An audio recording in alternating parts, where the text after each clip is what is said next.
Еліміздің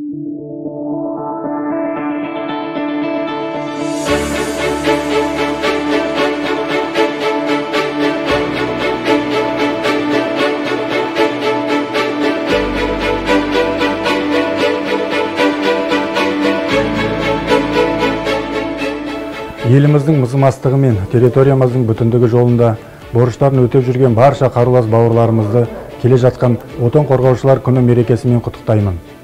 Осы мереке аясында отан қорғаудағы жасампаздықтың ерлігі жас ұрпаққа дәріптеу, бейбіт күнде ел тыныштығын қорғау, қоғамдық қауіпсіздікті сақтаудағы полиция қызметінің маңыздылығын көрсету, ауыр да жауапкершілігі жоғары қызметіміз жайлы өскелең ұрпаққа насихат жұмыстарын жүргізу мақсатында Түркістан облысы полиция департаменті полиция қызметкерлерінің бір күндік жауынгерлік қызметтік даярлығы барысымен таныстыру іс-шарасын ұйымдастырып өткізіп отырмыз.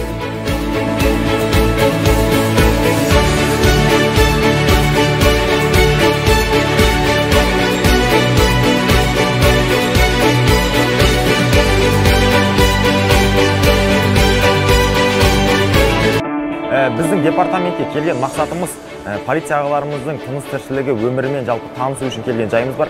Бірінші келген кезде бізді автоматтармен таныстырды, және де біздің киім түрлерін көрсетті, спецназ секілді бронежилет, бас киімдерді кигізіп, автомат шашып құратып, бізге сол заттарды көрсеткен болатын.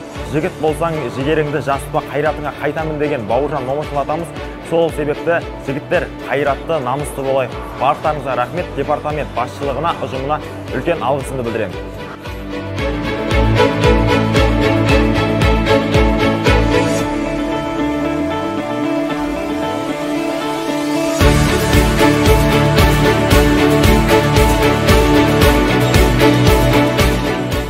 Отан қорғаушылар күнімен